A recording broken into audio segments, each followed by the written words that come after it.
Shalom, Izzy here with Holy Language Institute at holylanguage.com. I wanted to show you a passage from the Mishnah, some of the oldest Jewish writings we have outside of the Bible.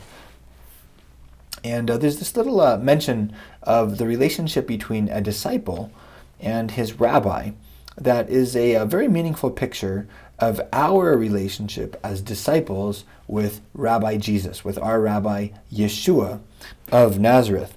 So this is in the tractate called Beitza, which literally means egg. Tractate egg.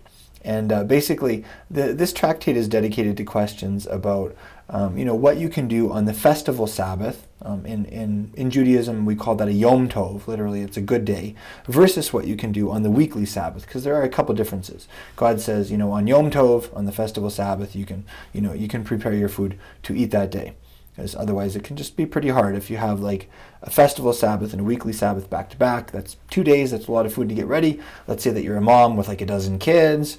That's a lot of work. And so God was really nice, and He said, you can prepare the food that you need to eat on that day. All right. So in conjunction with that, you can see here they're chatting about some questions about what can be done on these Sabbath days, and at the end it mentions, but Rabbi Eliezer, ben Rabbi Simon, or Shimon as we'd say, allows it. Now, what's interesting about this phrase here is it's not exactly how it reads in the original Hebrew text of the Mishnah. In the original Hebrew text, let's look at this together. If you can read Hebrew, you can read this with me, this little phrase. You'll notice here that we're reading from right to left. And this has the vowel pointing just to make your life a little easier. Okay, so it says the and Rabbi, so that's Rabbi, Eliezer, that's Eliezer, Ba in Rabbi Shimon, so that's Simon or Simeon, Matir, he allows it. Now, did you notice something here? It doesn't actually say Ben. It doesn't, which is the Hebrew word for son. What it doesn't actually say is Rabbi Eliezer, the son of Rabbi Simon, allows it. What it says is Rabbi Eliezer in Rabbi Simon allows it. Now, it's a very small difference, right? You may be asking, like, okay, Izzy, so where are you going with this? That just sounds like a little semantical discrepancy to me. No, but it's actually very profound. It's profound because it's saying that this disciple who became a rabbi in his own right, this disciple was in his rabbi, so to speak. Obviously, physically that doesn't happen. If you're a baby and you're in the uterus of your mother, that's the closest you're going to get. If you were to try to be in somebody else, you'd tear them apart. There'd be blood spattered everywhere, and people would die. Right? We don't. That's just not how it works, physically speaking. So what's it talking about? Well, it could be shorthand for in the name of. Let's look at that and see if that makes more sense. So Rabbi Eliezer, in the name of Rabbi Simon, he allows it. Okay, that definitely makes more sense. So Eliezer was representing his teacher Simon in making this legal decision, in allowing something. Interestingly enough, by the way, this word here, allowing, in Hebrew, it's loosing. It's talking about binding and loosing. Because, and this helps us to understand the words of Yeshua better also. When he talked about binding and loosing, those are Hebrew words, and he was speaking in a Jewish context. You have to remember that, Jesus and his disciples were all Jewish. That's the context of all those stories in the Gospels. And in Jewish lingo, when you talk about binding and loosing, you're talking about making legal decisions. You're talking about, if you're a spiritual leader, what you allow and what you don't allow. So anyways, it's interesting to see that and how it's used here. But anyways, so let's just talk a little bit further about this. So I think we can read into this, that shorthand, just in terms of shorthand, it's talking about that this guy was speaking in the name of his rabbi, and he was making a decision that represented him. All right, so what does that tell us about our relationship with Rabbi Jesus?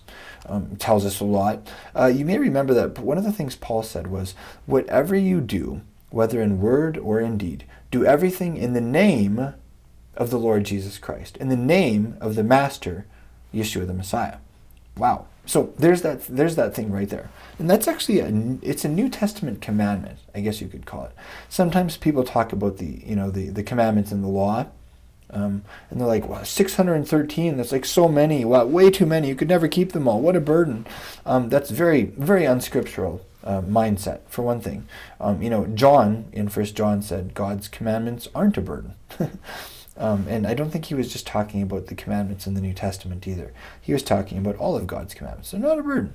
Yeshua is, if you really believe that Yeshua is was around throughout history, and maybe even if you believe that he was, God or an expression of God, then you actually believe that Yeshua was the one giving all those commandments to Moses on Mount Sinai. And then later he said, my yoke is easy and my burden is light. So obviously that would apply to everything that he said, all of the commandments that he gave to his people for all time. Anyways, so, it's kind of and then here's another thing about that.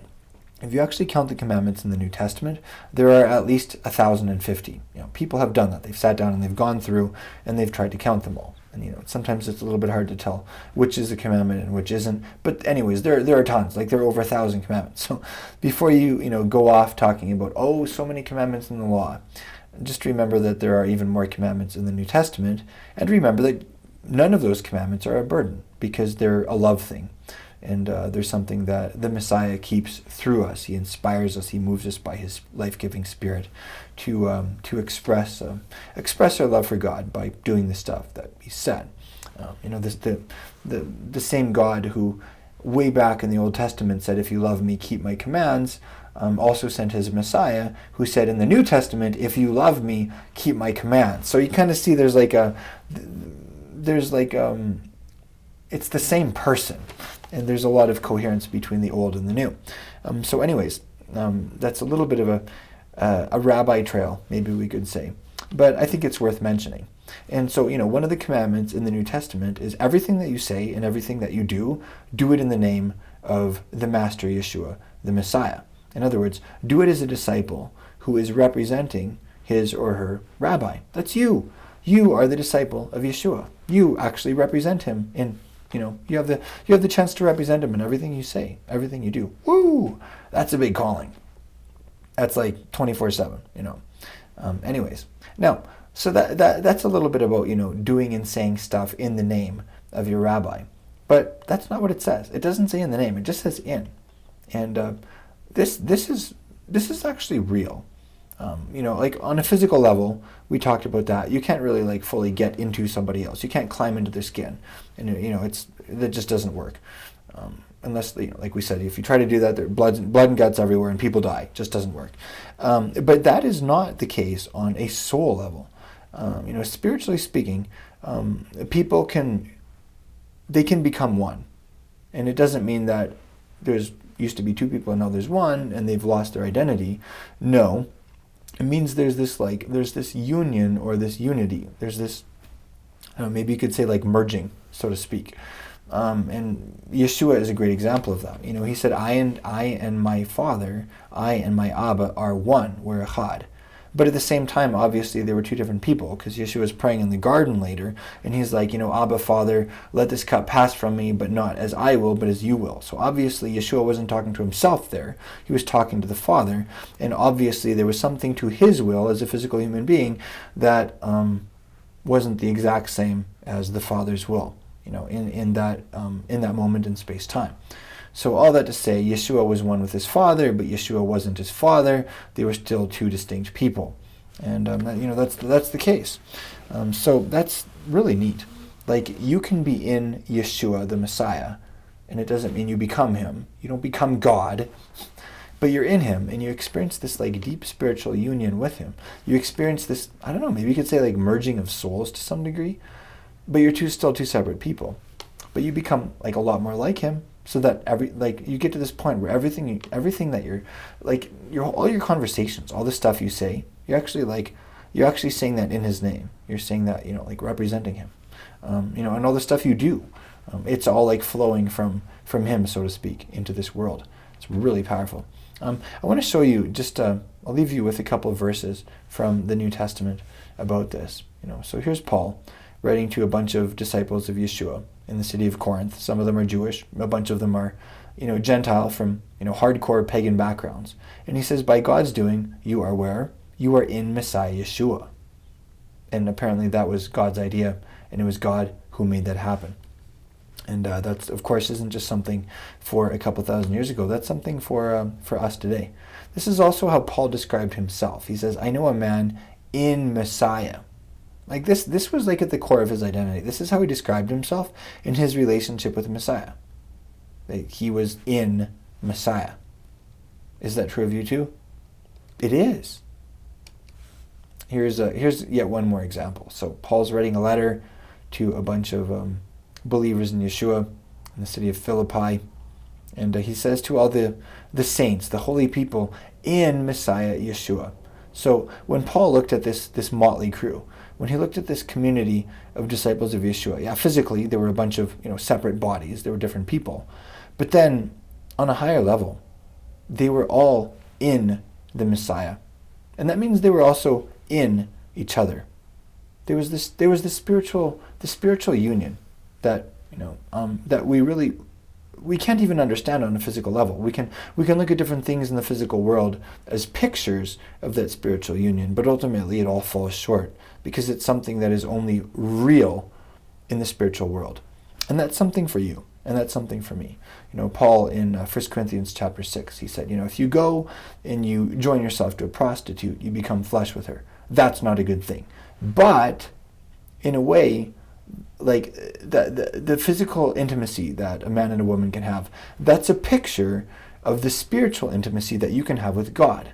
He went on to say, but if you join yourself to the Master, you become one spirit with him. And that is a good thing, and that's a very holy thing. And that's something for you and me. So anyways, hopefully looking at this verse from the Mishnah, and looking at how the relationship between a rabbi and a disciple is described, hopefully that has given you a richer understanding of your relationship with Rabbi Jesus. This was actually just one takeaway from my most recent Mishnah Snapshots lesson. It's a series that we're doing at holylanguage.com, going through the six orders of the Mishnah. And then there are a bunch of tractates that belong to those orders. And we're not going through it comprehensively in any sense of the word. I'm basically just hitting key points, just like this, where it can studying the Mishnah can help you to understand your relationship with Yeshua better. It can help you to understand the Jewish world of Jesus better, and also understand the guys who wrote the New Testament. They were Jewish, and so the context of the New Testament is it's a very, very Jewish context. And that's why we're looking at the Mishnah.